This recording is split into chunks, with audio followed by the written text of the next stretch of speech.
Good morning and welcome to our Sunday morning service here on the Aanlyn Kerk on Facebook, where we are doing our live streaming from South Africa, Langebaan in the Western Cape. And please, as everybody is tuning in, do share the message to your Facebook timeline as well as your WhatsApp status. Though I speak with tongues of men and angels, but it is not out of love. Are my words hollow cymbals, sounds without melody? Though I can know mysteries, and by faith I can move mountains, or have all the knowledge without love, I am nothing without love. My gifts, my zeal profit no one. Only the war heart of love remains. Overcome good the evil. Only love remains.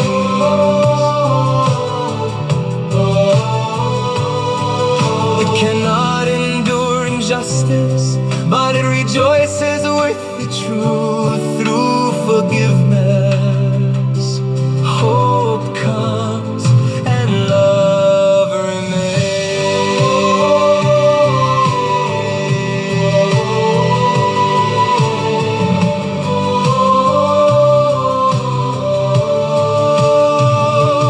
Without love, my gifts, my zeal profit no one.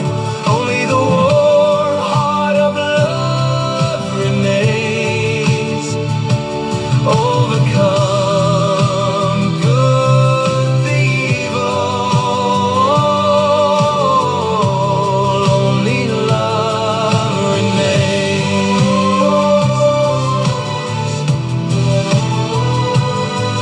It cannot endure injustice, but it rejoices with the truth through forgiveness. Hope comes and love remains.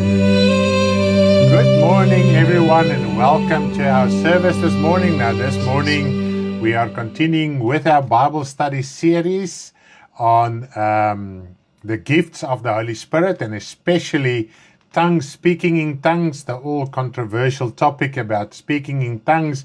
Is it relevant? What does the Bible really say about speaking in tongues? So we are going to cover this morning in detail. Those that were tuned in on Wednesday night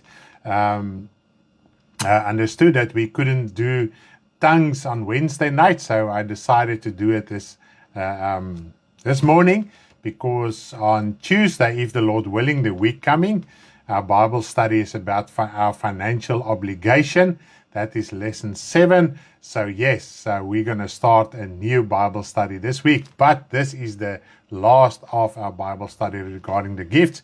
Now, as we are giving the opportunity to tune in, I'm going to play a song regarding the gifts of tongues, and then you can keep on sharing and also sing with us and enjoy the song with us as we are taught through the through song, also the Word of God.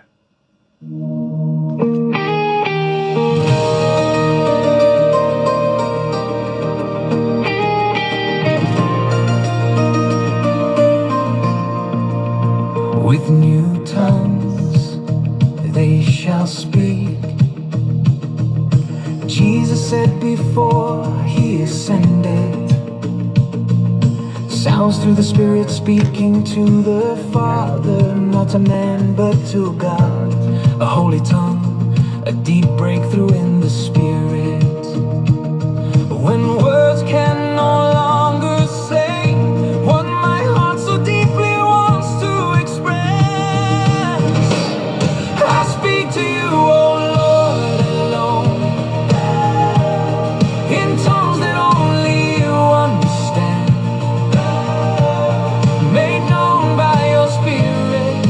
Secrets in my hand, I am edified, built, strengthened. In your presence, your Spirit works.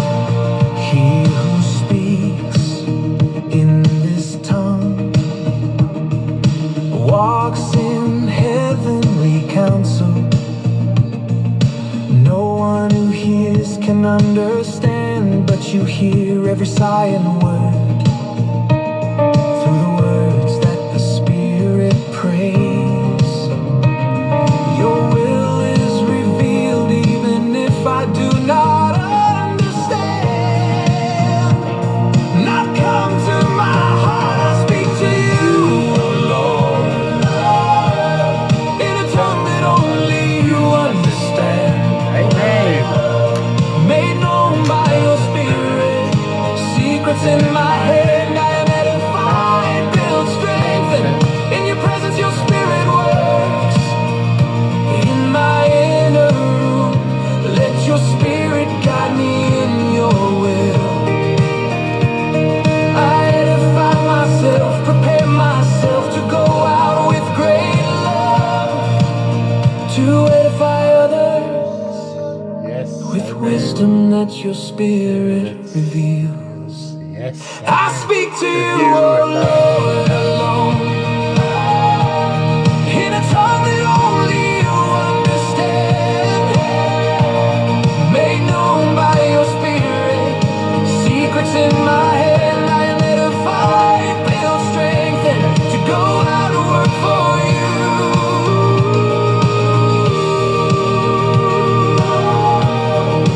Secrets in my hand, I am edified, built, strengthened to go out and work for you. Amen. Praise the name of the Lord. If you've just tuned in, you are tuned in to our live stream service here on the Online Kerk on Facebook. Now, for our English folks, the Online Kerk is the online church. We are streaming from Langebaan in South Africa. If you haven't taken the opportunity to share the message to your Facebook timeline and your WhatsApp status, please do so before we continue with the service so that everybody who knows you are in church this morning. They must not bother you. They must either join or they must bother you later. They must contact you much later because you are now busy with your weekly Sunday morning gathering together of the saints. Praise the name of the Lord. Nou, vanoggend het ons ook 'n verjaarsdagmaatjie Zayn. Dit is nou Jacques en Lindy se oudste. Wat het ek gesê? Sorry, Zandi, ek dink Zandi, dan sê ek ander woord, jammer. Jacques en Zandi. Lindy is nie Zandi se tannie. Jacques en Zandi sy oudste kind, seun, pragtige seun, hy verjaar vandag en ons gaan ook vir hom bid. So ons prys net die naam van die Here dat ons so as gemeente ook saam kan vergader vanoggend hierso rondom die woord van die Here om te leer vanuit die woord. Even the songs should teach us about the word of God. And this is very clear from the word of God. That song must teach us regarding the word of the Lord. Lag Lindy nou so lekker vanoggend. So. Ai, verskoon maar die ouderdom, hoor. Toe ek nog so jong laaitjie was, het die een pastoor gesê, hy is op daai punt, terwyl hy onthou, vergeet hy, en toe, of hy vergeet terwyl hy onthou, iets soos dit, nou. En, ja, as jongman kan jy nie verstaan wat sê die oom nie, nou ja, ek is daar. Now, praise the name of the Lord. This morning we are talking about speaking in tongues. It is part of our Bible study, and it is the fourth lesson in our Bible study that we are doing tongues. We are talking about tongues, and it is a very beautiful gift that can edify you as a child of God. And if we understand it correctly, if we understand the gift of tongues correctly, then we won't dismiss it just as something extra or unimportant or not relevant to the Christian church anymore. We must understand it biblically correct. And if the fact that so many scriptures are ignored surrounding the speaking in tongues, and therefore it is dismissed, and also the arguments is there that says it's not relevant in our Christian church nowadays, in our modern church, and also, and this is very hard sore to think of it. It's sometimes, I really get a pain in my heart to think of it, that some people even say it's devilish tongues when we do speak in tongues. And I want to clarify this morning. And also just as this point before I'm going to continue, if you don't have a biblical, I'm not talking about your church doctrine, Bible verses you've studied yourself, not a YouTube video you watched, not a Facebook or a WhatsApp message you received. Don't make any assumptions regarding gifts, because Jesus Christ said clearly in Matthew 12, if we blaspheme against the Holy Spirit, if we blaspheme against the Holy Spirit, we will never be forgiven. And in that context is when we dismiss and also slanderously mock spiritual gifts when the Spirit is really working. Then we can dismiss it as something that is not of the Spirit of God. As they said to Jesus, he drove out the devils with the chief of the devils, Beelzebub.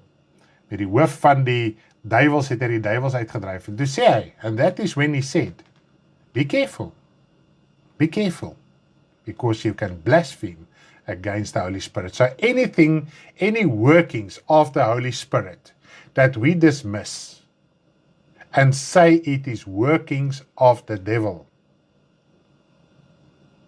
then we are really in a serious, dangerous position. So if you don't have any biblical proof of what you are saying, please rather stay silent, stay out of such arguments and debates.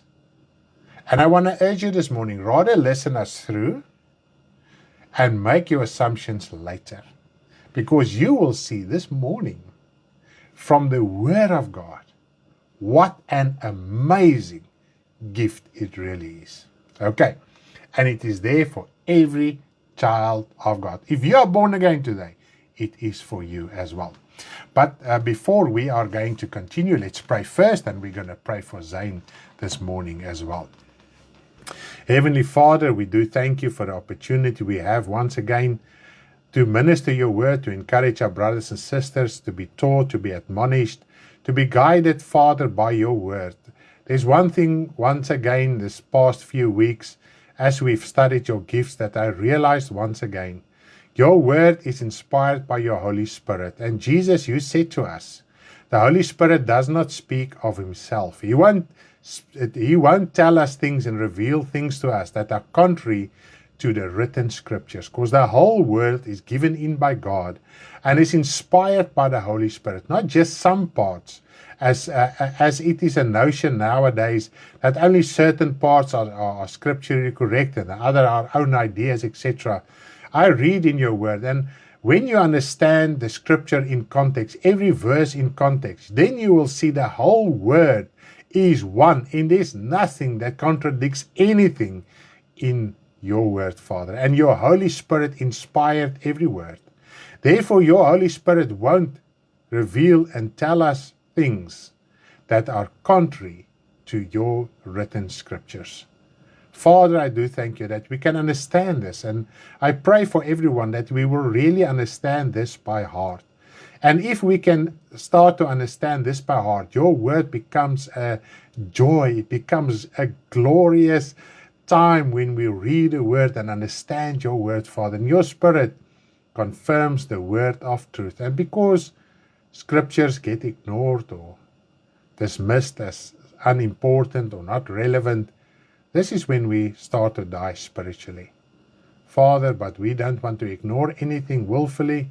And as we are growing, you are revealing so much more to us from the scripture, from the word, just to make sure and confirm and lay our foundation correctly so that when the house gets built, that it can stand the storms at the end of our life. I do thank you, Father. We pray for Zane this morning. Vader, ek wil vir Zane bid terwyl dit sy verjaarsdag is, Here. Vader, en ek wil vra dat U, Here, terwyl hy nog jonk is hier op die aarde, vir ons is dit nog jonk.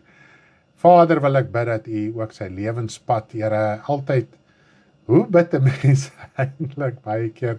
Dink ek, hoe bid 'n mens werklik waar? Al wat ons kan vra, Vader. En dis is maar ons begeerte saam met hulle ouers, saam met Jacques en saam met Zandi, Vader, wat wil hê hulle kinders moet ook in die vrese van U groot word. Wil ons net bid dat U altyd, Vader, ook met hom sal bly praat en dat hy die pad sal hou en dat hy hom sal bewaar van hierdie wêreld, sy hart. Dis ons begeerte.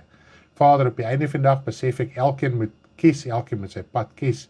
Maar dis ons begeerte en ons uiter ons begeerte aan U, Vader, dat U ook vir Zyn op die lewenspad sal hou. Vader, gee ook vir Jacques en Zandi die wysheid en die insig om hulle kinders ook so in U vrese groot te maak. En ons loof en ons dank en ons prys U. Please, Father, guide me this morning.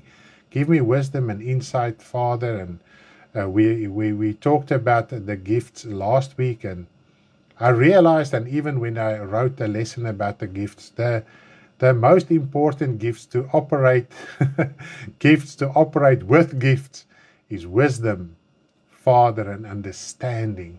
That is the most important, because we can, Father, minister gifts and we can practice gifts, but if it's not from wisdom and understanding, this is what your word teaches. It means nothing. And we want to minister your word, Father, this morning, so that it can penetrate hearts and that we can be set free in Jesus' name.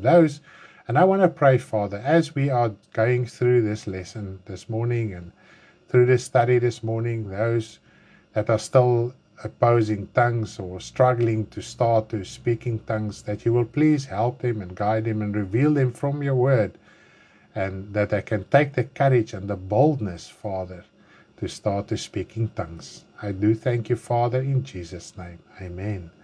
Isn't that amazing? Wow, we can pray for each other. And this is a lot of times. And when we read through the Bible, and I just want to encourage you with this as well, where Paul wrote to numerous congregations, and this includes Peter and James and John and all those that contribute to the writing of the New Testament.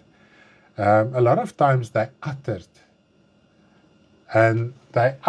a desire.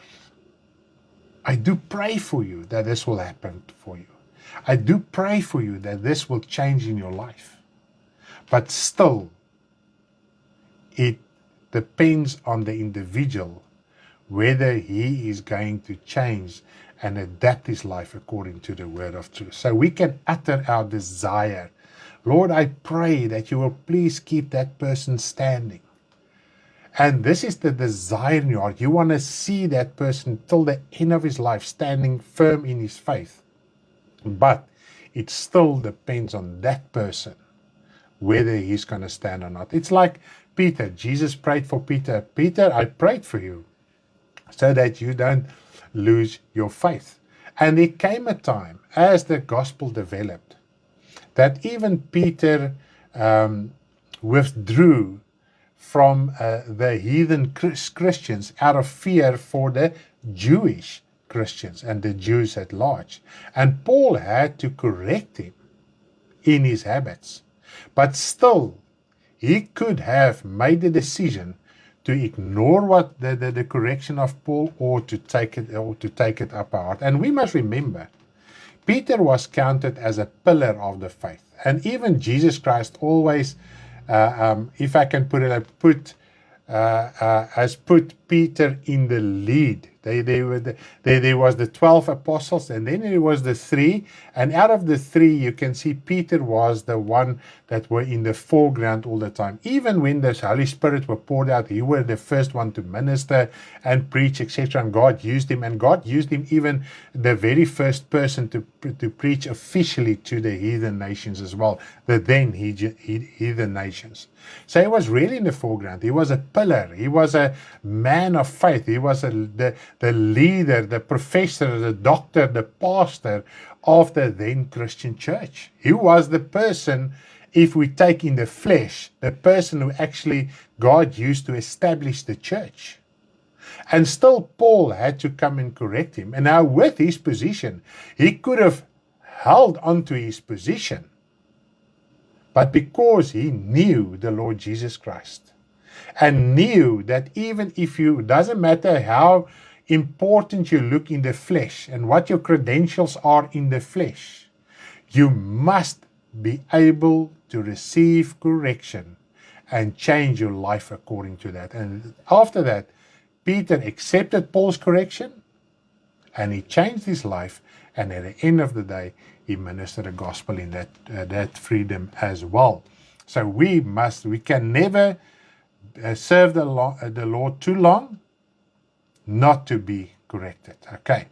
My wife and myself, we often get corrected, not just by ourselves, not just by the word of God, but by other people as well. We learn, even if someone comes with a complete false accusation. We talked about it this morning. We even learn from false accusations. Okay, because why was that person busy? Why did that person made a false accusation? And we examine ourselves. Maybe there was just a tiny little thing that I did that contributed to that person's reason why he was accusing me falsely. So yes, we can learn from everyone, and we must never be too high and too haughty and too materialistic, wealthy, not to accept correction. All right, spiritually. I think my light is going to go out now. I just want to plug it into a new power source. So please excuse me for 1 second.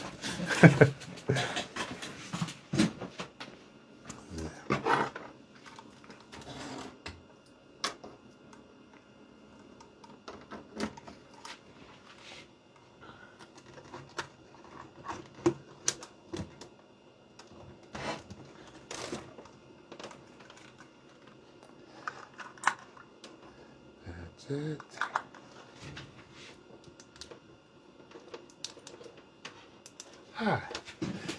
There we are.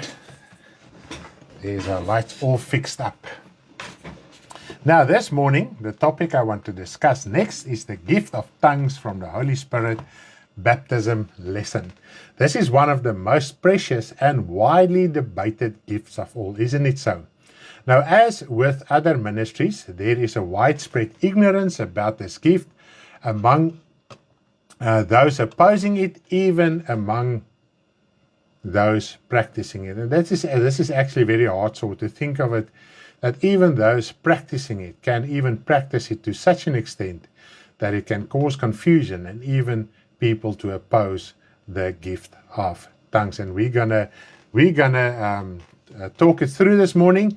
And as you have already seen in our Bible study and in our messages as large, we do not overlook Scripture to advance a specific doctrine. We consider them all to help establish sound biblical doctrine and teach it accordingly. So yes, and the fact that a lot of doctrine within the Christian world gets ignored, it contributes to the widespread opposition to not just the speaking of tongues, but to other gifts as well. Now, this morning, we're going to look into this matter biblically, and then I think we're going to have surety after this sermon. So please do stay tuned.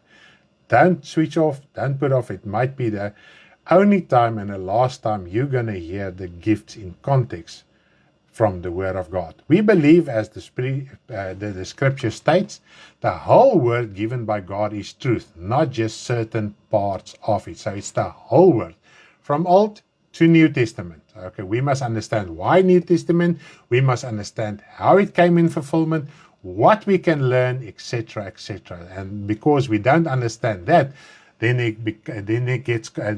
there's confusion between Old and New Testament. Okay, we must understand fulfillment to understand why we have the Old Testament, why do we read the Old Testament, why is it there. Okay, I'm not going to go into that doctrine this morning, but understand it. We've covered it extensively in our Bible study thus far. Now, we will also clarify whether tongues is proof of the Holy Spirit baptism, because especially in the charismatic Pentecostal circles, it always gets preached that if you don't speak tongues, you are not baptized with the Holy Spirit. We're going to clarify that as well, because that is one of the points that are also misunderstood, And then it makes other believers feel that the Lord is not with me. And we have already clarified the fact when you are baptized with the Holy Spirit. But when we get to that point, we will just clarify that further again. Now, first, let us read some scriptures, then we will discuss them with you. Now, especially on this topic, it's important to understand the scriptures. Otherwise, unbiblical doctrine will be formed. Now, the very first scripture I want to read to you is in Mark 16, verse 15 till verse 18. Mark 16, verse 15 up till verse 18.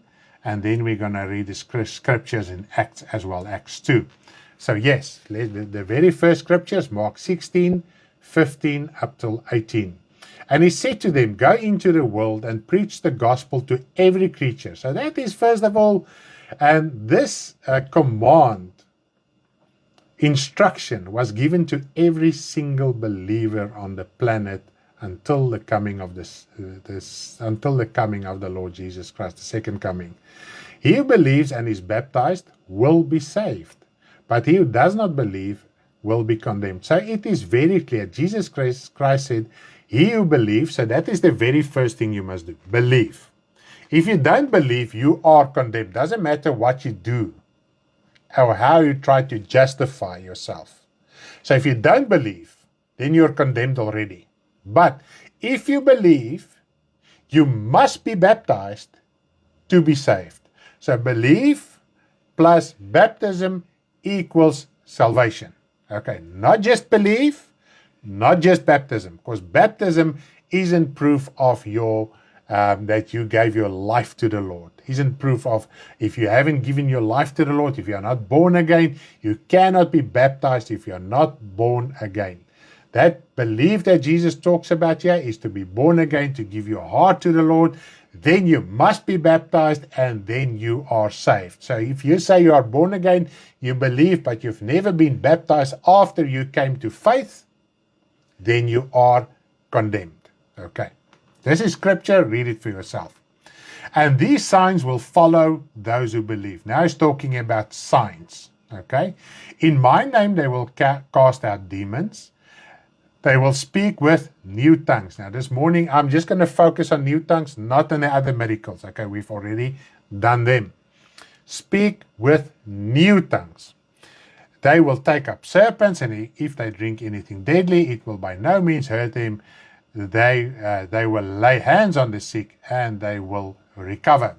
Okay, so let's go over to Acts 2, verses 1 till 4. That is the next scripture we're going to read. Acts 2, verses 1 up till verse 4. So that is the next scripture we are going to read. Acts 2, verses 1 up till verse 4.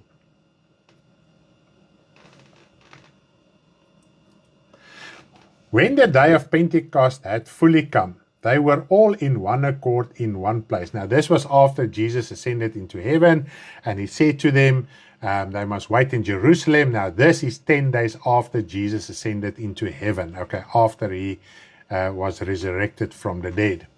And suddenly there came a sound from heaven, as of a rushing mighty wind, and it filled the whole house where they were sitting. Then there appeared to them divided tongues of fire, and one sat upon each of them. And they were filled with the Holy Spirit and began to speak with other tongues as the Spirit gave them utterance. I don't know if you can see the difference between what Jesus said, you will speak with new tongues, and now we read here, they spoke with other tongues. Now, is there a difference between new and other tongues, or is it just a matter of translation?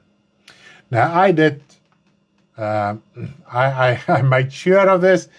My wife talked it through, and I looked at the original word, new tongues and other tongues, because sometimes your translation, the original word is still the same, but because of the flow and the grammar, they can use synonyms in words. Okay, now is new and other just a different type of translation, but the original word is the same. Okay, Now, the original word for new means fresh, freshness, a new kind.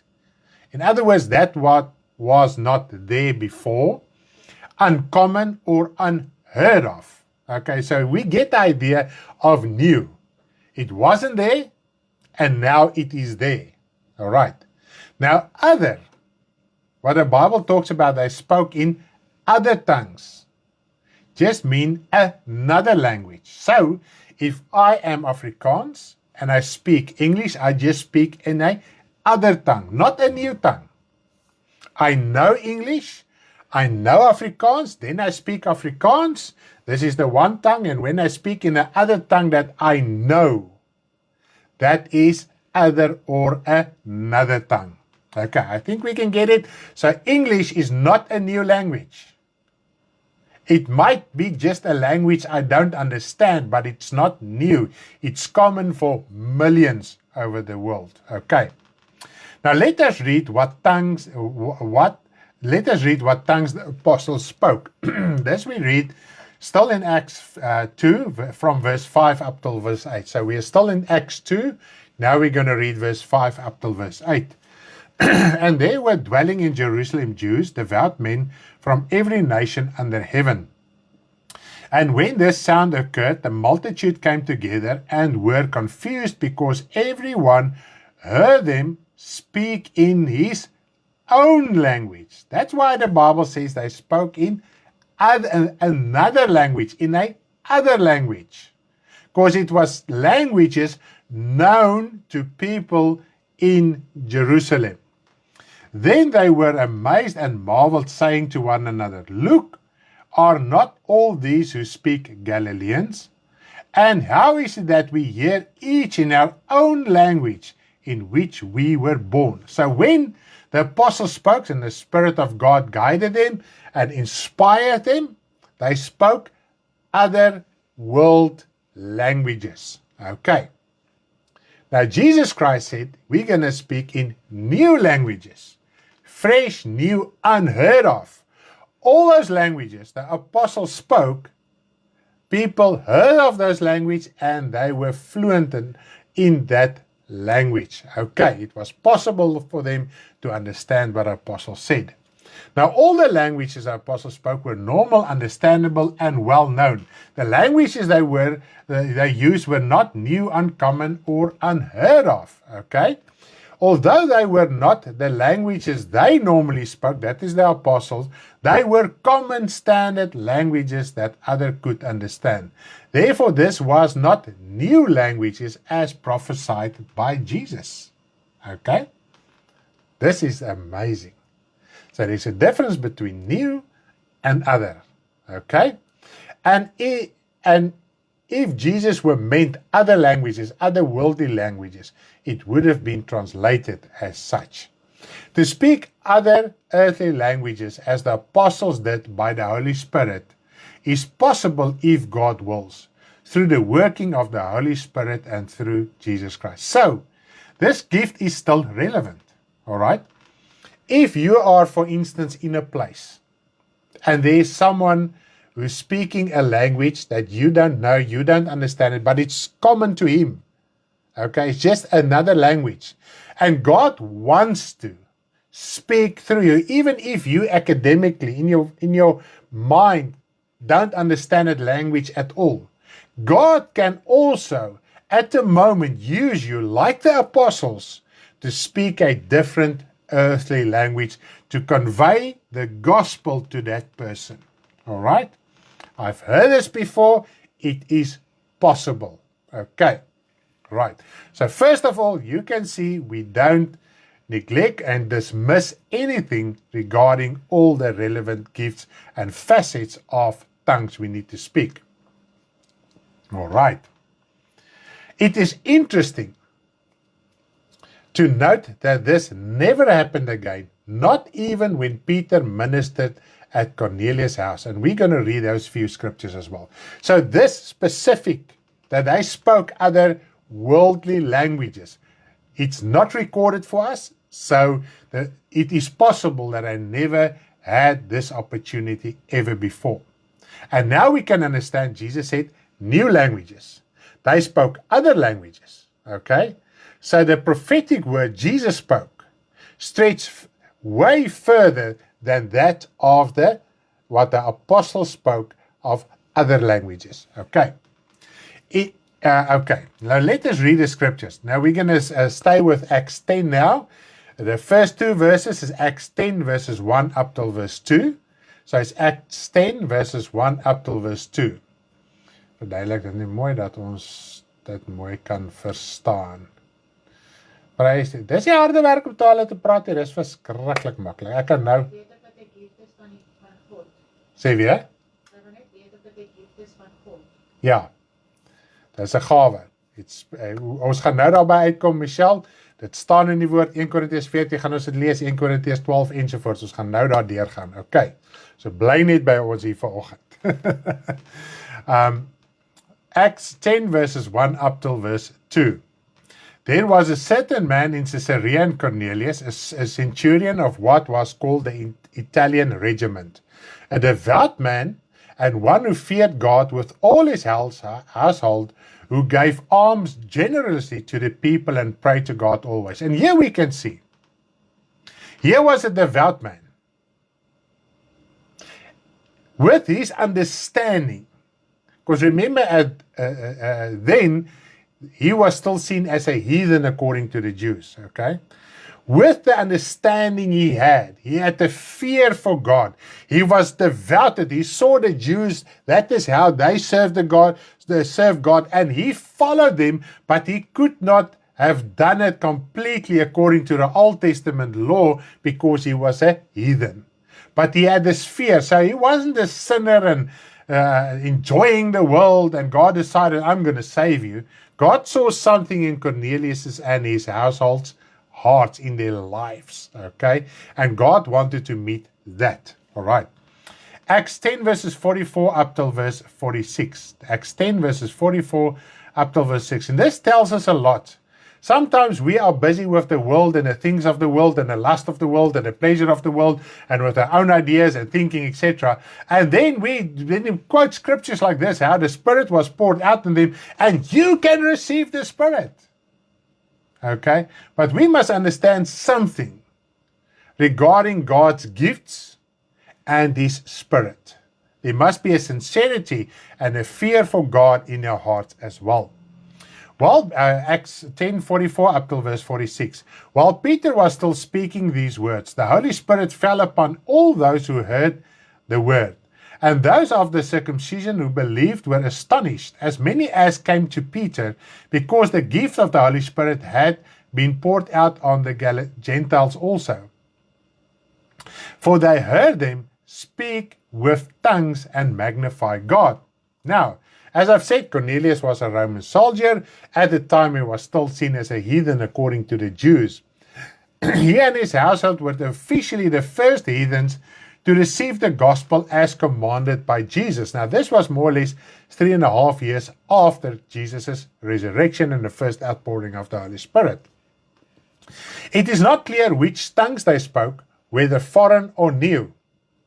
There's a possibility exists that by now the apostles could have spoken in new tongues. Therefore, they recognized it as tongues, not necessarily other tongues. The fact that they identified it as tongues indicates they were familiar with it. Okay?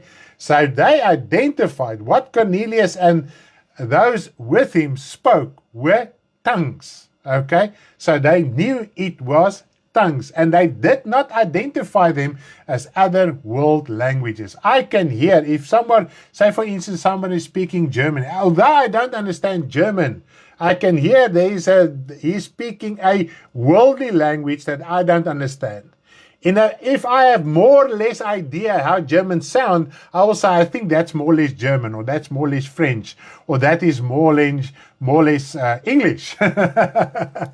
Whatever the case might be, or Japanese, or Chinese, whatever the case might be. So they identified it as tongues, okay? So they were comfortable with the idea that Cornelius and his household spoke tongues, but it was not earthly tongues, okay?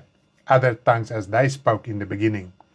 It is not clear. Okay, that I've already sorted out. Let us read another verse regarding tongues. Now we are going to get to the interesting part. Michelle, bly by my. Dan gaan ons die lekker interessante gedeelte behandel oor die tale praat. Nou wil ek sê tonge, tale praat. Tonge van wie wat op hulle kom sit het. This scripture is 1 Corinthians 13 verse 1. 1 Corinthians 13 verse 1. Though I speak with the tongues of men and angels, but have no love, I have become sounding brass or a clanging cymbal. And I just want to play the song of 1 Corinthians 13 again to us, so that we can just let the message thus far just sink in our hearts.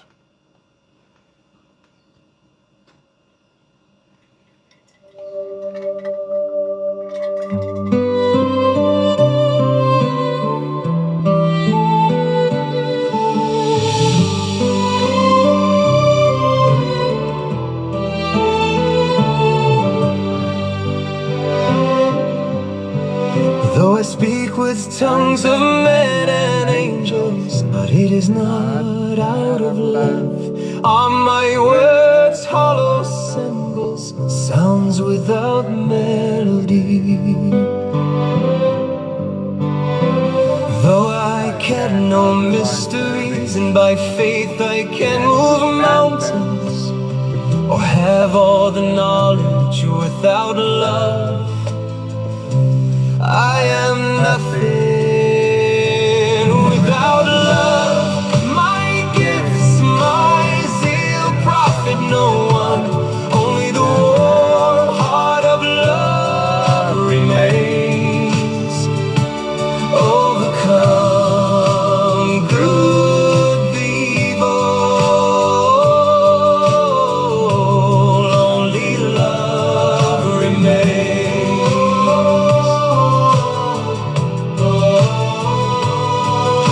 Cannot endure injustice, but it rejoices with the truth through forgiveness. Hope comes and love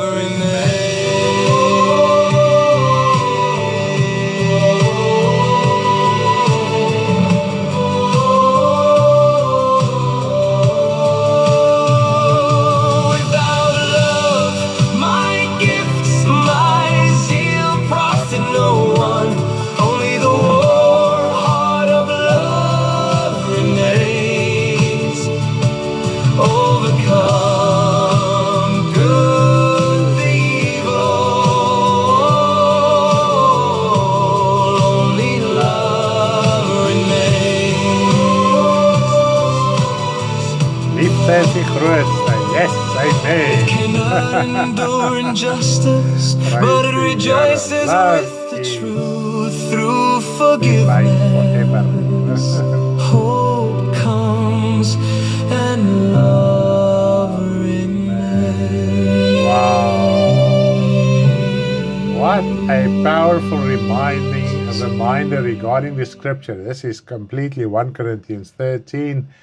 A summary of 1 Corinthians 13, so it's biblically correct, and so we can remind it through song what the Word of God teaches us. Now we understand that the main message of 1 Corinthians 13 is love, and it's quite interesting. It's written between the gifts and ministries, and then also tongues and prophecy.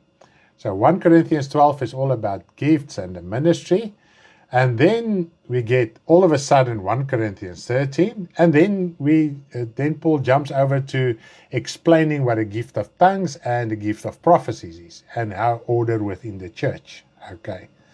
Now, this passage of love is not there to excuse us from any gift or ministry. It is intended to show that we should do everything with love. That is the order in the church. The ministry of the gifts and your ministry that you are, and your faith in general. Everything must be out of love. And if it's not out of love, then it profits you absolutely nothing. You can work 24/7.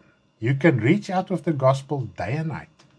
And this is what it says in 1 Corinthians 13. Even if you bestow all your goods to feed the poor, And though I give my body to be burned, that is verse 3, but have not love, it profits me nothing. Let us just read verse 4 and 5 and 6 of 1 Corinthians as well. Let us read it quickly.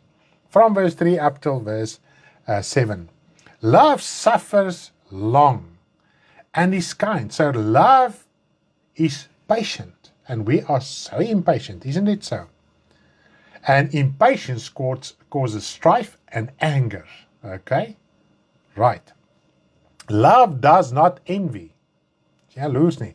Love does not parade itself. English is describes it so beautifully. Liefde soek nie sy eie belang nie. Love does not parade itself. If we parade ourselves to be seen as a person, that is not love. If we reach out charity, if we do things in the gospel, merely to be seen, you must be seen reaching out with the gospel. This is also what Jesus Christ said. Your works must be to such an extent that other people can glorify God, not you. But if you go out to be seen as a person and be glorified and pat on the shoulder as a person, that is when it's not out of love. But if you go out and reach the gospel, people will see you. All right? And then they will glorify God, seeing your lifestyle and your preaching are exactly the same. It is not puffed up, is nie hoogmoedig nie. Does not behave rudely.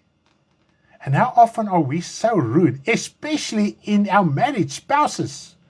How rude are you toward each other? That you had a fight this morning that you did not even reconcile before the service started. If we want to combine it to something special. How rude are we towards each other, especially when we are married? Rude towards your children. Just rude towards anyone. Okay. So you say you love your wife. You say you love your husband. How many times a day are you rude to them? To him or her? Okay. Now I'm going to stay there. Does not seek its own. Is not provoked. Thinks no evil. Does not rejoice in iniquity, but rejoices in the truth. Bears all things, believes all things, hopes with all things, endures all things.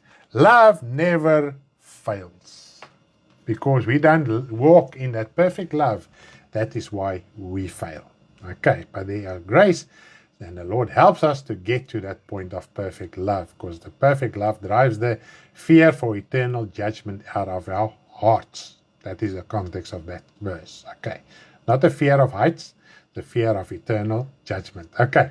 Now let's look at a principle of love. We need to sort this out before we are going to go to tongues. Okay. Otherwise, we're going to just see tongues. Okay, we've said this. This is now the rule. This is now the amen. And this is now the yes. And we don't understand really why. On what must I build my gift of tongues? Remember, your whole spiritual life must be built on love. And let us see what is the most basic principle to understand love according to the Word of God. Not according to my emotions, not according to my traditions, not according to my sentiment, but according to the Word of God. Okay. 2 John 1 verse 6. 2 John 1 verse 6. 2 John 1 verse 6. And everything that Jesus said also agrees with 2 John 1 verse 6. This is love, that we walk according to His commandments. So he said, this is love. Now we must pay attention. What is love? What is the definition of love according to the Word of God?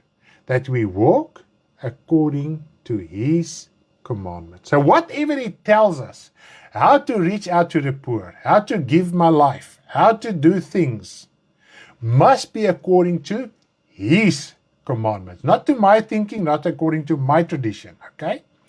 This is the commandment that as you have heard from the beginning, you should walk in it. So this is what Jesus taught them always. And John was with Jesus. And this is what he said. This is a commandment that we heard from the beginning. And Jesus Christ said, if you love me, you must do what I am telling you. What do you say? Why do you say to me, Lord, Lord, Lord, and you don't do what I command you? If you want to prove you love me, you must act on my command, but you must also understand it by heart, not just as a precept upon a precept and a command upon a command. It must become a reality in your heart. And at the end of the day, you must be able to want to do, to will do it, if I can put it like that. Now, God is love. And if we love him, we must do as he expects us. Isn't it so? All right? All his commandments are based on his righteous love, even if it may not always seem so to us. That is why walking in accordance with his commandment is the expression of love, because his commandments are his written love. All right? Do we understand this? Do we grasp this one? Do we comprehend it? Okay? If we wish to spend eternity in his kingdom of love, we must learn how to live by it while we are here on earth. So if you want to go to heaven, you must understand who God is. And he expresses himself through his word. Therefore, his word is his word of love. And if we understand his word and conduct our lives according to that, we walk in his love so that we can go to his kingdom of love. Anything contrary to that, even if it seems pious, even if it seems noble, even if it hypes you emotionally and brings you to tears, if it's contrary to God's word, it is not love. And this is what he said. You can give your everything. You can bestow all your goods. You can give yourself to bankruptcy, your goods. If it's not out of love, according to the word of God, it means nothing. You will get no reward. And unfortunately, as Jesus taught as well, you might also be eternally lost. Now, this week coming, we're going to talk about our financial obligation, because even the tithes of the Old Testament came into fulfillment, and we're going to elaborate it and talk it through. Okay. Scripturally, not according to a church doctrine. When we speak with our understanding, that is the tongues of men, or with a tongue we don't understand, that is the tongues of angels, it must be according to his written word of love. By not doing it to the written word, a different spirit is convincing us to do it that way. And we don't want a different spirit. And this is what we also read in 1 John 4. You can read it in your own. Let us just read 1 or 2 verses there in 1 John 4. Let's go there quickly. Sê weer? Sê reg?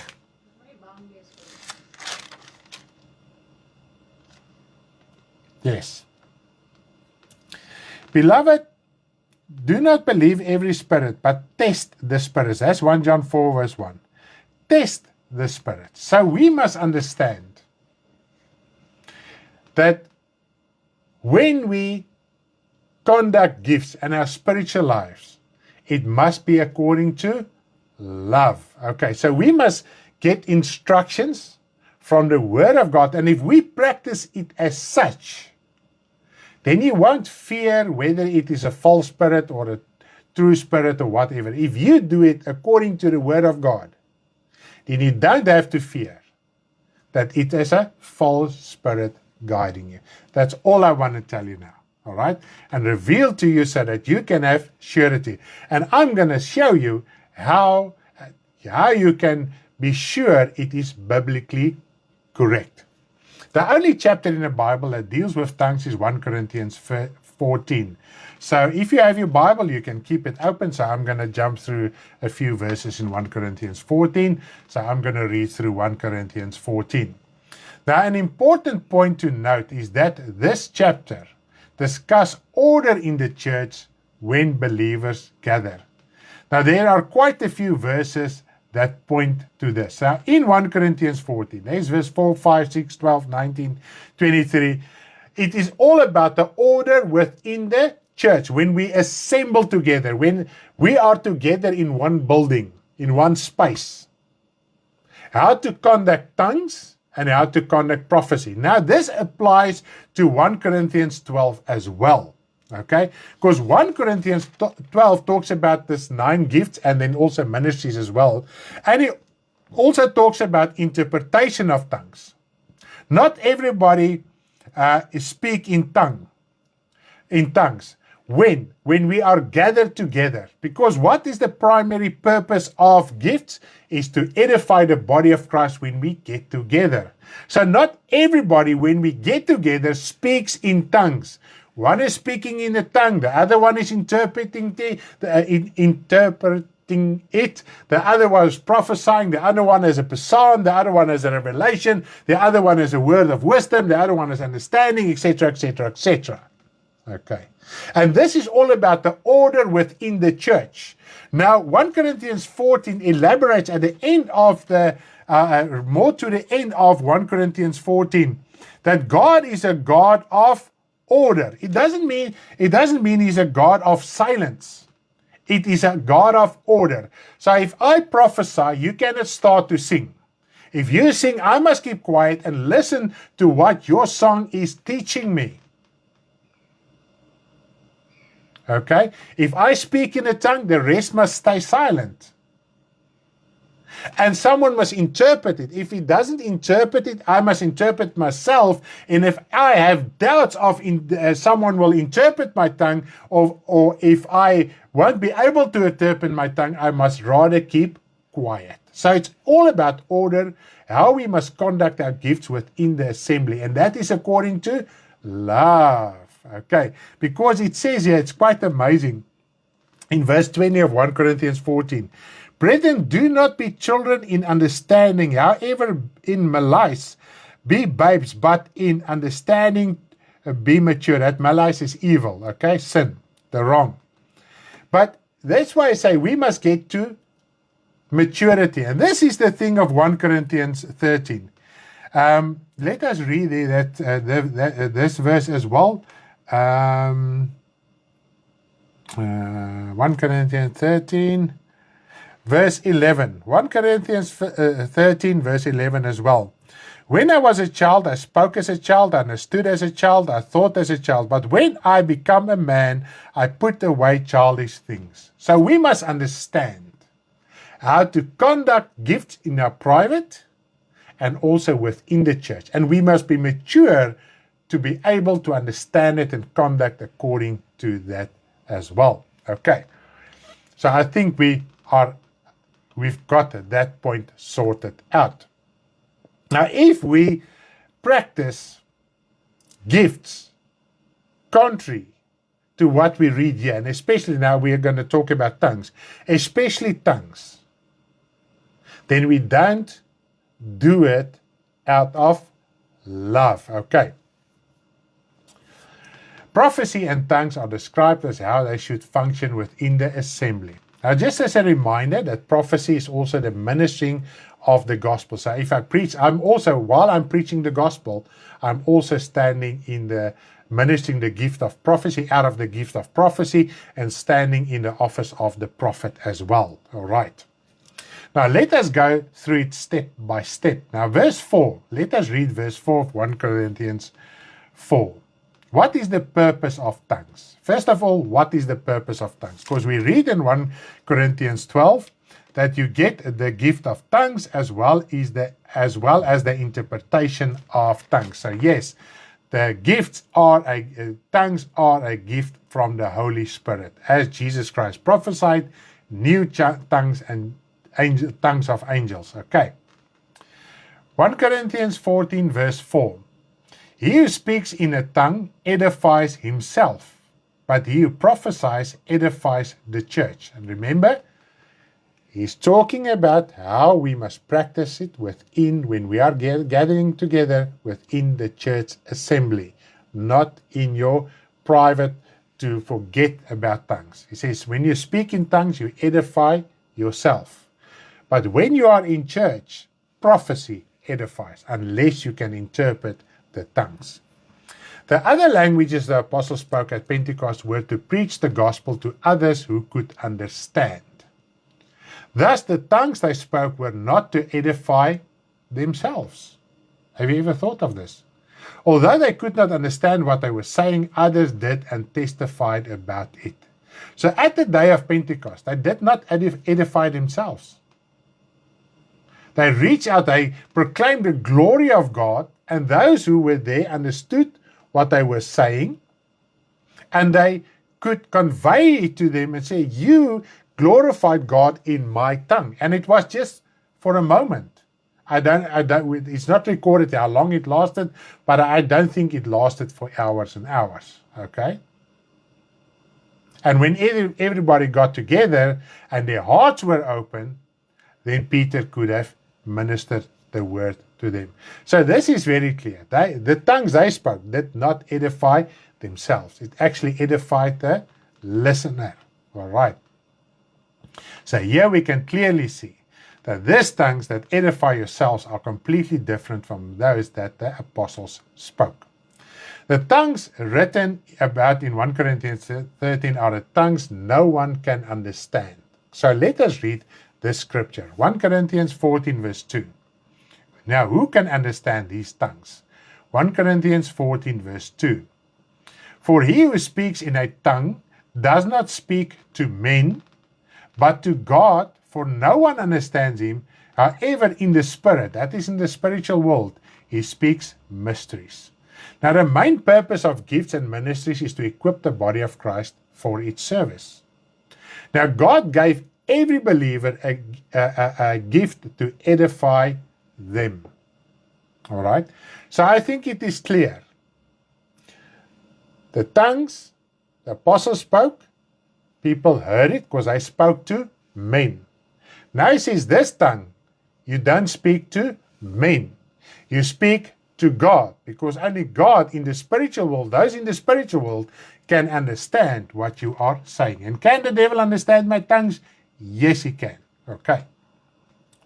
While alone, you cannot be edified by someone else. Therefore, God gave a gift to edify and equip you. So if you are in your closet, in your inner room, busy with the Lord praying, and you pray and you are there, nobody can edify you. But now God himself, think for a moment on this, gave you a gift that through the Spirit, you can be directly edified by God through his Spirit. Think for a moment. All right? And if you are edified, you can go out and equip others to preach the gospel. And also, what is the purpose of gifts? Is also to edify and equip the body of the Lord Jesus Christ. We must never, ever forget that. And let me just read this one verse to you.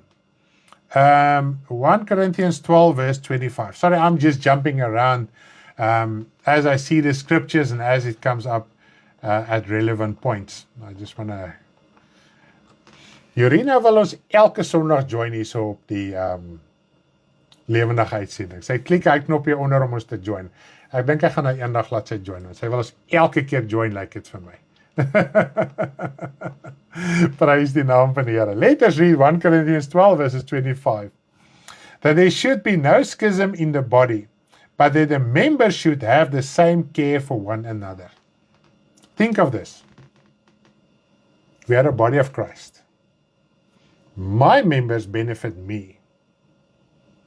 And if it benefits me, then I can go out into the world and do something. But doesn't matter what I do out in the world, it keeps on benefiting me, isn't it so? You work for someone, but it benefits you because you're going to get salary, you're going to have an income. If you should work for somebody just to benefit them and there's nothing for you, you won't stay with that job, isn't it so? Or if it pays poorly, you will look out for another job. So you want something that benefits your body. And this is what the beginning and the end of the gifts are. And even if in Ephesians 4 verse 12, it does describe it in so many words. So the body is there to edify the body so that the body can go out and do their work. All right? My member, if I cut it off, doesn't get edified and will grow and will stay alive outside and away from my body. It must stay connected to my body. And then my whole body will move and do something for someone else. Daar sê, prys die naam van die Here. Net gaan kyk hoe kry ek nou weer hierdie weg. Daar sê weg. All right. Now, what is quite amazing, only God and those in the spiritual world can understand it. Because we pray to God the Father through Jesus Christ by the Holy Spirit, the scripture states that we pray mysteries to God. This clearly shows that the Spirit in us speaks to God, not to Jesus Christ. Okay, so that is what the scripture in verses 2 are stating. It speaks mysteries to God, not to Jesus Christ. So the Spirit does not ask Jesus for things as we've been taught in the Christian world. Even the Spirit speaks directly to the Father in the name of Jesus Christ. And so we must learn that as well. Okay. Furthermore, it is not your human understanding that can learn these tongues in an academic way because your mind is unfruitful, but your spirit speaks. Now let us read verse 14 that clarifies this. Okay. Actually, I actually thought I understood the power of speaking in tongues. Let's read it. However, now I know I had no idea of how it really benefits me. Praise the name of the Lord. And we're still going to sort that one out completely. 1 Corinthians 14 verse 14. For if I pray in a tongue, my spirit prays, but my understanding is unfruitful. So tongues doesn't come in. There's no words forming in my mind like an earthly language, Afrikaans and English. It's almost as if you must still get the words in your mind before you can speak it. Okay? But tongues are not like that. It's not words forming in your mind. It is your spirit praying and your mouth is just moving with your spirit. And what is just amazing, before I'm going to continue, why does tongues sound like baby language, or some people may mockingly say gibberish? It's ways to express it. Why does it sound completely strange? And also, what is amazing, everybody's tongue they speak are a different dialect or a different sound. Everybody. My wife, when she speaks tongues and I speak tongues, you can clearly discern the difference and hear the difference between her tongue and my tongue. And every single believer in the world speaks his own sound and his own dialect. Everyone. That's why Jesus Christ said, new tongues. And as you are busy developing your gift of tongues, new tongues and your dialect and sound changes. And mine has changed over the years tremendously. Okay? But because the spiritual world are so vast, and my body is just has this limitations on it. It cannot, my body, this body of flesh and blood, cannot enter God's kingdom. And the only way for my body to interpret what God is saying and the Spirit are saying in the spiritual world is sounds that your mouth makes. Because it cannot really utter the spiritual things in a logical way. That's why we need interpretation of tongues, and I'm going to get to that now, okay? We need interpretation of tongues to understand what my tongue is saying that doesn't sound like anything, okay? So that I think we can understand that, because the spiritual world, we cannot really express. Even if we look at visions from the Old Testament and even John, how they try to express and use symbols on earth to express spiritual things, it is difficult. Now think of it, if you should try and speak the spiritual language in an earthly body, it will sounds all mutter and weird and strange. That is exactly that. So if you are speaking in tongues and it sounds like that, you are perfectly at a correct, right place. Okay? Don't doubt for 1 second it's something else. All right? You are a child of God, you have the Spirit, and we must just do it biblically. And we're going to get to that now. Just stay with me on this one. I don't want to rush this because we need to understand this by heart. Let us clarify your spirit quickly. Okay? My spirit praise. Let's clarify quickly because we had this question. Once you receive the Spirit of God in your soul with your spiritual rebirth, this is now your soul is your spiritual body, and in your spiritual body is your heart and your mind. It becomes part of your soul and your responsibility not to quench or to grieve the Holy Spirit. Okay? So if the fact that God gives you the Holy Spirit at your spiritual rebirth, that is when you were baptized with the Holy Spirit as well, was with your spiritual rebirth. If you are born again, there is no baptism of the Holy Spirit that you can still receive after your spiritual rebirth. You received it with your spiritual baptism, spiritual rebirth, okay? Then it becomes so part of you that you are responsible not to quench or to grieve the Holy Spirit. Now this we can read in 1 Thessalonians 5:19. I'm just going to give you the reference. Do not quench the Spirit, 1 Thessalonians 5:19. And then the other scripture as well, Ephesians 4 verse 30, states, and do not grieve the Holy Spirit of God. All right? So one says, don't quench the Holy Spirit, 1 Thessalonians 5:19, and Ephesians 4:30 says, don't grieve the Holy Spirit. And here we can see it is possible. Now the verses before and after these verses clarify how we can quench and grieve the Holy Spirit. I'm not going to go into detail here, but go and read those scriptures in context. Then you will understand what it means to quench the Holy Spirit and what it means to grieve the Holy Spirit. If you still don't understand, please contact me. Pick up the phone, talk to me, and we will sort it out with you. We must be blameless towards the Spirit in us by not quenching it. Let us read this one verse. 1 Thessalonians 5:23. 1 Thessalonians 5:23.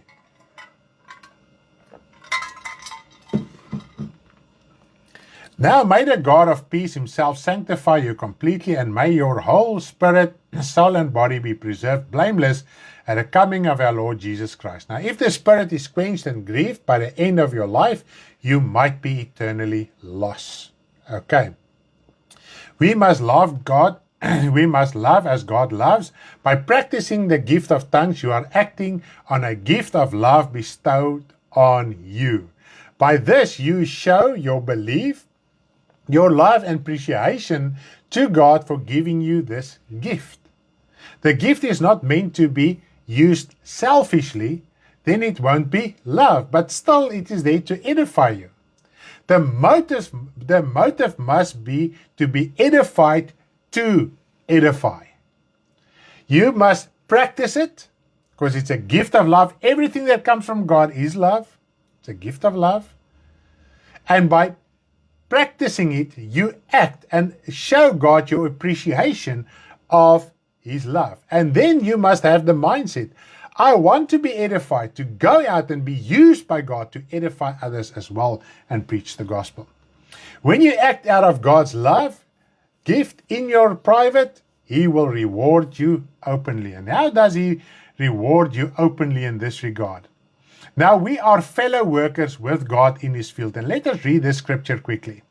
For 1 Corinthians 3 verses 9, 1 Corinthians 3 verses 9. For we are God's fellow workers. You are God's field. You are God's building. So we are working with God. God is not doing everything and we are sitting back and doing absolutely nothing. We are fellow workers. And that is what we are taught in the book of James as well. Faith has works. If we don't have works to show what we believe, what our faith is about, our spiritual faith is dead. Our spiritual life is useless. It is dead, okay? We must show appreciation and we must show that we have received the baptism of the Holy Spirit, even in regards to speaking in tongues. Because if you want to go out in this world to edify someone else, you must first be edified.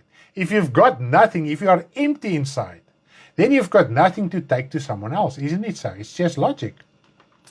James 4 verses 7 up till verse 10. James 4 verses 7 up till verse 10. Just at a point that we're working with God. James 4 verses 7 up till verse 10. Therefore submit to God, resist the devil, and he will flee from you. First of all, submit to God. So there's something you must do to be able to resist the devil so that he can flee from you. Draw near to God, and he will draw near to you. So you must draw near, and he will draw near to you.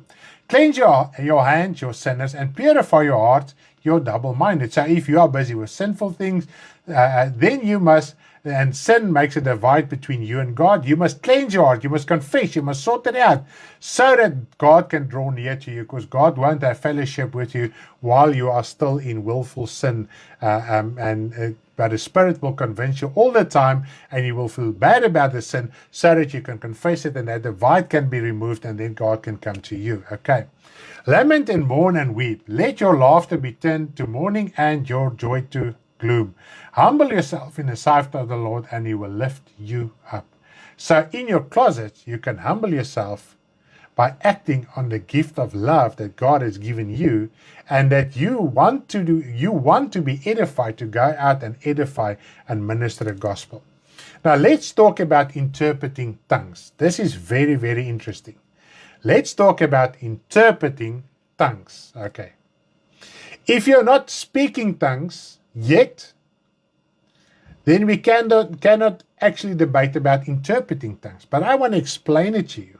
Because sometimes we think when we talk tongues in our closet, I must be able to interpret. I never, ever, ever ask God to reveal the tongues I'm speaking, what is the meaning thereof. Okay?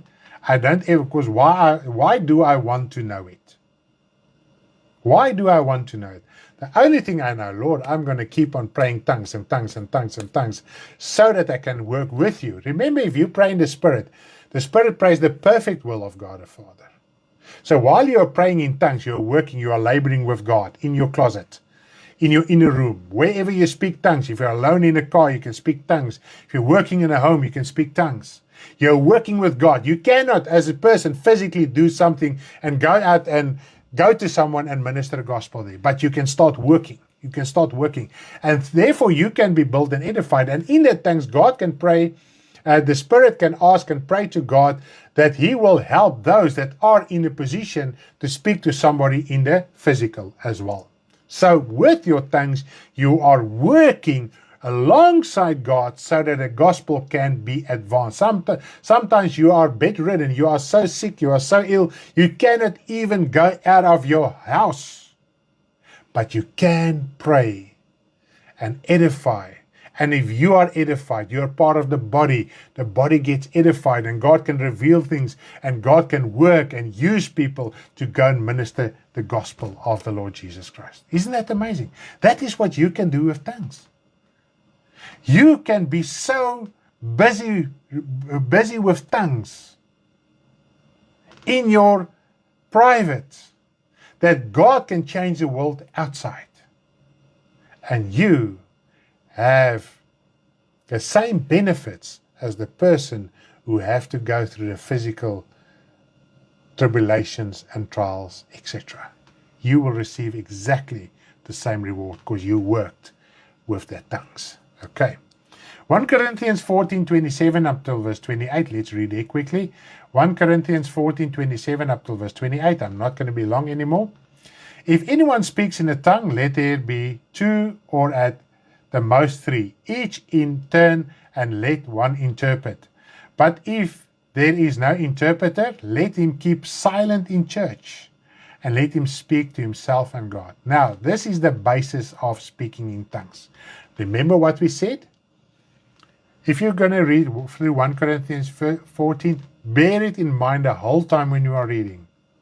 It's about order and how to conduct the gifts in the church, but also it shows us what is the purpose of, if we are not to speak tongues in the church in a certain way, then what is the use of tongues anymore?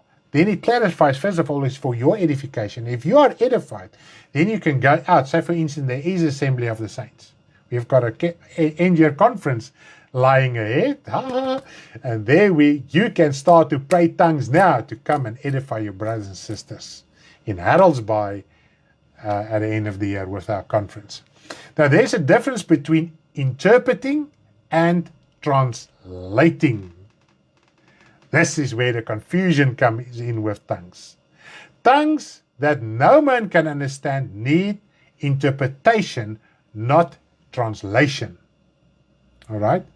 The apostles, when they spoke at Pentecost, people could understood them that heard them, isn't it so? So they only needed to translate what apostles spoke, not interpret it, only translate. Ek gedink as jy die hele dag in jou huis is, kan niks vir jou liggaam van Christus doen nie. Die ou wat kan tale praat in sy huis, as jy werklik waar erns het daarmee, is jy die een wat die hardste werk in God se koninkryk. Want glo my, gebed is werk.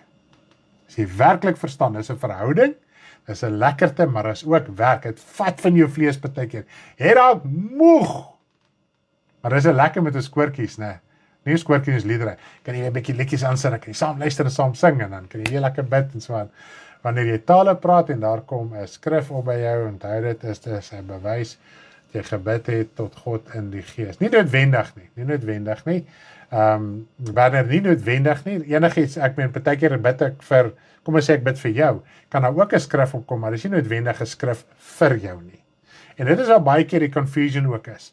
We sometimes think that everything we receive while we are praying, everything that comes in our mind is from God, and that is not so. We are a fleshly human being, and sometimes things just penetrate us and just comes to our mind. It doesn't mean everything that you receive is relevant to your tongues or is from God. Okay, and this is where when you start to practice and you are zealous and you start to use your gifts, as you are growing spiritually, start to discern what is from God and what is not from God. Because trust me, not everything that comes in your mind is from God, because sometimes there comes evil things in your mind as well. Okay? Because you're in the presence of the light, and the light will drive all evil from you. The tongues, that I've sorted out, because their tongues needed translation, not interpretation. Okay. I also use the example, if I want to explain the interpretation, I'm going to go there further now. How should tongues be interpreted? What is used to interpret tongues? Okay. When I were there, you were there as well. Sometimes some might have battled with maths in school, others with languages. I battled with languages. Maths and science wasn't the issue for me. I did that thing. But then the teacher will stand in front of me and try to explain this poem to me. And while she's talking to me, I'm like blank. I read the words, I read exactly the same words in the same language. But then she tries to interpret what the poet was trying to convey, the message from his poem tried to convey me. That is interpret. So you can understand the same language, but doesn't mean you understand the message. And this is also the thing of the Bible. Sometimes we don't understand things in the Bible. Then for instance, I explain it to you. In other words, I interpret it to you. All right? So that is the difference between translations and interpreting. Interpreting is almost like translation, but it's not the same. All right? I hope you can understand that. The tongues described in 1 Corinthians 14 require interpretation. This interpretation is a prophetic revelation. And this is also when you want to interpret tongues, it's also a prophetic revelation. In other words, it's part of the prophetic gift as well. As no one can understand these tongues, no one can translate them. I cannot understand your tongues word by word. I need a prophetic revelation of your tongues. It is not like an earthly language that someone understands and then they know the corresponding words in another language to translate them.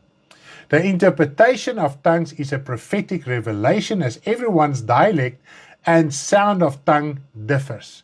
Two can speak in a tongue, though it may sound different, though it might sound different to the ear, yet convey the same spiritual message.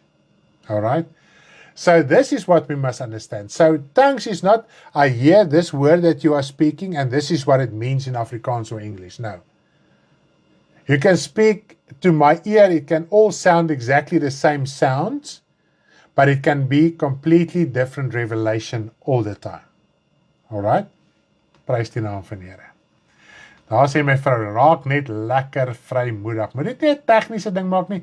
I just try to explain to you things that bothers us, but at the end of the day, if you speak tongues, I can tell you, you don't care about interpretation. You just live in the joy that you can edify and go and edify. You can be edified to edify. Even when my wife is writing a lot of the songs, she's taking the lead there, and many times, I think you've seen it, she will pray in tongues, and pray and pray and pray and pray and pray and pray. And eventually there's something that comes to her mind, and she will pray in tongues and pray in tongues, and then she will sit. Now all that comes into her mind, she must go and sit and make it understandable in the flesh. And then she sorts it out in the flesh. Obviously, we talk it through all the time, etc. Even when I prepare messages, I sit and pray tongues. If I'm at the point where I don't know what to say further, I sit and pray tongues while preparing the message. And then clarity comes in my mind, and then I can continue. It's not the angel coming to me. I'm not falling over. I'm not giving goosebumps, because we want to connect speaking in tongues with emotions as well. En ek wil net dit gou so 'n bietjie in Afrikaans praat. Dat baie keer soek ons moet hierdie emosionele ervaring, en die Here het my nou gelei om tale te praat. Ek kan nou sit en tale praat. Net soos wat ek besluit om Afrikaans te praat en nie te wil praat nie, kan ook ek besluit om tale te praat en nie te wil praat nie. Maar die woord van God sê, the word of God says the spirit of the prophet is subjected to the prophet. So if I don't want to, even if I think I must speak tongues, and I don't want to speak tongues, the Spirit aren't going to force me to speak tongues. It's my openness in my heart whether I want to speak the tongues or not. All right? But I cannot stand in the middle of a shopping center and just start randomly speaking tongues and say, God has led me to speak tongues. That is not biblically correct. If you are in the middle of a shopping center and you want to speak tongues and you've got a car, get in your car and speak tongues there, or just speak it softly to yourself. All right? Otherwise, people will say you are out of your mind. Let's focus on that quickly. How to practice it in church or public. Let's go over to that topic. How to practice tongues in church or in public. All right. We are reminded to become spiritually mature even in this gift. And that we read in verse 20 of 1 Corinthians 14. We must not be children in mind. Okay. Now verse 23, 1 Corinthians 14 verse 23 shows us how to perform tongues within the church or in public. Therefore, if the whole church comes together, remember the whole church comes together, so it's a gathering of saints in one place, and all speaks with tongues, and there come in those who are uninformed or unbelievers, uninformed of tongues or unbelievers, will they not say, you are out of your mind? So the notion in the Christian church, and I've been there, so I know exactly what I'm talking about. The song leader, the music leader, or the pastor will say, the Lord says to us, we must all pray in tongues here now, for the Spirit to manifest. The Spirit is either in you or not. Okay? That is unbiblical. The moment when you practice it unbiblically, that very moment, it's not God's Spirit that led you to do so. It is a different spirit. Tale praat is nou vir my baie duidelik hoekom en wat die doel daarvan is, as dit nie gaan oor liefde nie en net gaan oor jouself wat vermaak. Yes, dit is presies net so, Werner. Ja, dit is mind-blowing. Kom kyk net gous 'n bietjie wat is die kommentaar daar verder. Ek geniet hierdie teaching baie. Ag, prys die Here, ek is so dankbaar. So the main thing is to practice it biblically or not biblically. In your closet, in your room, in your house, in your private. It's always biblically correct to speak in tongues. Always, okay? If you are married and say, for instance, your spouse is an unbeliever, it is also not wise and advisable to speak tongues in front of your spouse. The times that you are alone, aside, one side, and if you want to speak tongues, say for instance you are busy cleaning the house or whatever you are doing, tending the garden, and you are a little bit more private and you want to speak tongues, do it silently. Selfs soos Werner werk lekker in die tuine daar so in sy gemeenskap. Werner, jy kan daar so saggies as die mense nie by is, jy kan jy daar lekker tale praat terwyl jy daar spit. Even if when I wash the car, I speak in tongues. And if I see I'm done with the car, because I'm so focused on the tongues, I'm speaking and then I'm wiping here and I'm cleaning there. If I say I'm finished cleaning the car. Okay, so it just makes this earthly things just a way lot better. So Werner, praat sommer al lekker taal as jy weet nie die tuin klaar gedoen, hier mooi gedoen, hier het reg gedoen. Maar natuurlik is die mense by so goed, maar nou nie hard praat hulle hoor nie, dit is nou onskriftuurlik. So we just need to understand that we must not make a mockery of gifts. Okay, and this is one of those gifts that easily can be mocked by people that doesn't understand it. So we as children just need to be cautious in public places. In your private, it is always biblical to speak tongues. Always. Okay. To practice this or any other gift, contrary to the written scripture, is to be a baby spiritually. That is to be a carnal Christian. If we don't understand this, we stay carnally, we stay fleshly, and we need to mature in this as well.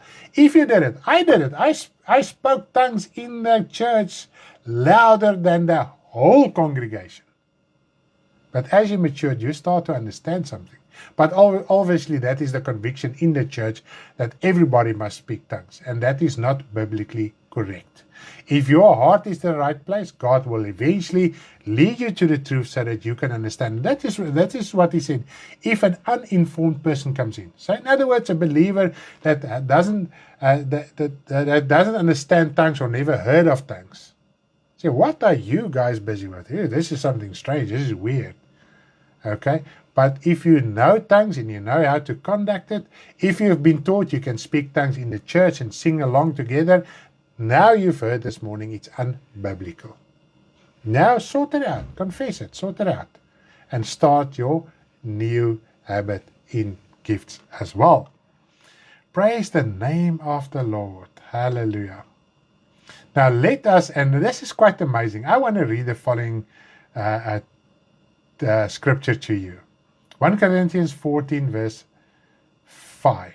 1 Corinthians 14 verse 5. I wish you all spoke with tongues. This is now what I've said in the beginning.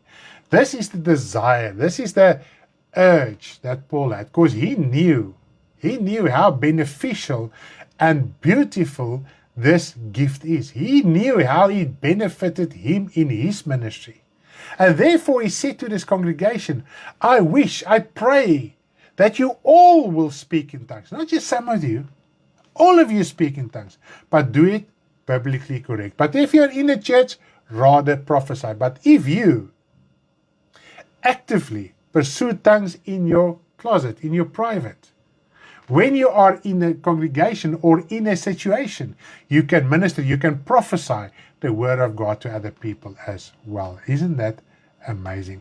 And also, when the first time I heard this scripture in verse 18, I just want to read it to you. And this is what drove me crazy until the day I spoke tongues. 1 Corinthians 14 verse 18. I thank my God, I speak with tongues more than you all. And I thought to myself, I want to speak more tongues than anyone when I was still a young Christian. Now I understand exactly what it's about. It's not about competition, it's about what you must do about it. And this really drove me. And the day when I started to speak tongues, I thought to myself, I could have spoken it a day with my spiritual rebirth. I just didn't have the boldness and the courage to do so. So if you are a born-again child of God, you can start to speak tongues now if you've never spoken tongues before. And the moment when you start speaking tongues, you will say to yourself, I could have done that years ago. Because you were baptized with the Holy Spirit already with your spiritual rebirth. Now we are also reminded in 1 Corinthians 14 verse 39. 1 Corinthians 14 verse 39. Therefore, brethren, desire earnestly to prophesy, and do not forbid to speak with tongues. Okay? This is clear.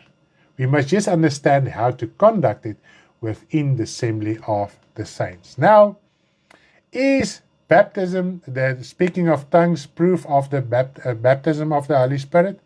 Not only are tongues evidence of the Holy Spirit baptism, but all other gifts as well. If you are baptized with the Holy Spirit and you start to speak in tongues, it is proof that you were baptized with the Holy Spirit. And I think we can understand by now that tongues form the basis of any gift to operate in your life. You cannot function properly and with wisdom and spiritual insight if you don't speak in tongues. This is why sometimes our testimony feels dead, our spiritual life feels dead. Because the gift that God has given you, that you can practice in your closet without being out in the open and in the public. Think for one moment. We fear practicing certain gifts in the congregation or out in this world. That's fine. But the one gift you are not, how can I say, you don't need to fear, is the gift of tongues. Because you are a born-again child of God. You received God's Holy Spirit. You were baptized with His Holy Spirit the day of your spiritual rebirth. Just take the courage and the boldness to start to speak. Otherwise, spiritually, what happens? The Spirit wants to talk through you. The Spirit wants to talk to the Father, His perfect will in your life and also in the body of Christ and in the world at large. And if we want our family to be saved, friends to be saved, work colleagues to be saved, the world to be saved, you can start with tongues in your closet. Because how long can you pray with your understanding? 5 minutes, 10 minutes, 15 minutes? If it's a good day, maybe a half an hour. And then what? And sometimes you just don't know what to pray. It's a fact. I'm speaking out of experience. This is nothing strange, nothing new. Then you start to speak tongues. Then you pray with your understanding, then you pray with tongues, then you pray with your understanding until you're finished. And every time when I speak in tongues, I don't go in some trance or spiritual hype or emotion. I speak tongues with the same emotion, with the same tone as what I speak with my understanding. And this is also a wrong concept, especially from those practicing tongues, is that you must have this some hype to start to speak tongues. You can speak in tongues while driving. As we've already testified, my wife and myself, when we go on our road trips between cities, sometimes we are driving 3.5 hours, 6 hours. We speak in tongues, then we listen to the Word of God, then we sing, then we speak in tongues. And this is how we conduct our path in our road. If we see 3.5 hours or 6 hours is gone, and you thought to myself, okay, how did we get here? So tongues help you immensely. And it's also acting on God's love. So His gift of tongues is His love. And you can work and change the world in your closet by speaking tongues. Isn't that amazing? Do you feel frustrated because nobody gets saved around you, in your family, in your work colleagues? Start actively pursuing tongues. That God can use the tongues to change the world. Work along with God in your closet so that you can be edified by God and go out. Then you will be able to understand the Bible spiritually. This is why sometimes we have a carnal understanding and arguments regarding the Word of God and gifts, because we are not giving the Spirit the time and the appreciation and the will to speak through us. We are suppressing and quenching the Spirit even in our closet. So you don't have to go outside in the world to quench the Spirit. We do it in our closet, in our private, in our homes. If you're driving to work and you used to listen to the radio, switch it off and start speaking in tongues. If you see you're there, you're not that frustrated in traffic, and you get there edified and with a smile, and everybody can see you are a child of God. Praise the name of the Lord. Thank you that you were tuned in this morning. I was so blessed by your company this morning. Thank you for your feedback and the comments. I really appreciate it. Vanaand het ons, tonight, 6 o'clock. We have a WhatsApp, a voice conference call, and I'm going to talk about how to actively pursue your gift so that it can start to grow. So ons gaan vanaand praat oor die gawes. Ons moes die Paul gehad vir die week en die meeste het gesê, man, ek sien kans, ek wil groei. Nou ja, toe besluit ek gaan nie wil help. So vanaand asseblief kom gesels saam. Dit gaan nie 'n one way gesprek wees nie. Ek wil hê jy moet saamgesels. As jy erns het met jou geestelike saak, jy wil geestelik groei, jy wil verstaan, jy wil jou saak uitsorteer met dit, asseblief skakel in. Ek kan dit ongelukkig nie rekord vir na die tyd nie. Skakel in sodat ons dit ook kan uitsorteer rondom dit. Dat jy kan verstaan, hoe kan ek begin om geestelik te groei in my bediening, in my gawes, wat die Here ook al vir my het. Mag die Here julle baie ryklik seën. Ek gaan afsluit met ons New Tongues liedjie en mag julle 'n geseënde dag verder hê.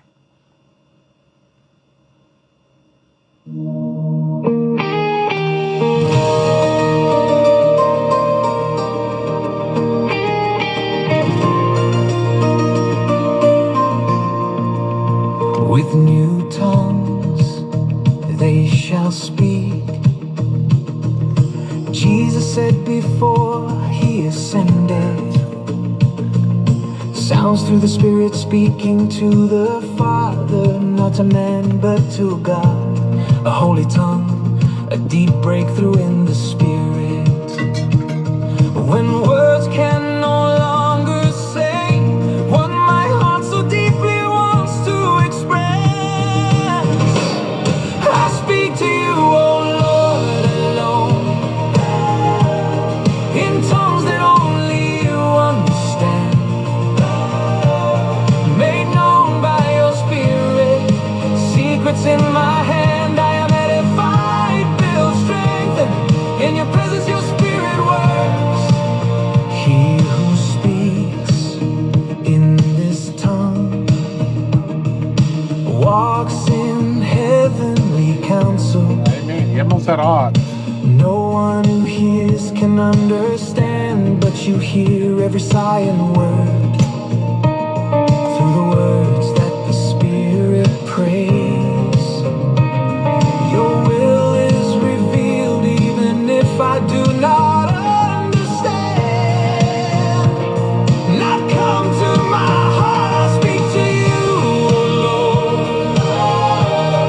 in a tongue that only you understand, made known by your Spirit, secrets in my hand. I am edified, built, strengthened, in your presence your Spirit works. In my inner room, let your Spirit guide me in your will. I edify myself, prepare myself to go out with great love, to edify others with wisdom that your Spirit reveals. I speak to you, oh Lord, alone, in a tongue that only you understand, made known by your Spirit, secrets in my hand. I am edified, built, strengthened, to go out and work for you.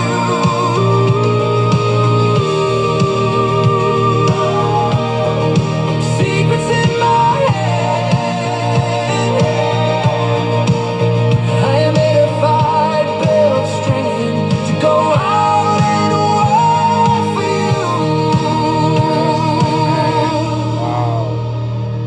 Here, net om dit gou vir julle te noem, ja, hierdie is New Tongues. Ons audio playlist is op ons Telegram channel, alles is daar, so is een van die nuutste liedjies wat ons opgelaai het.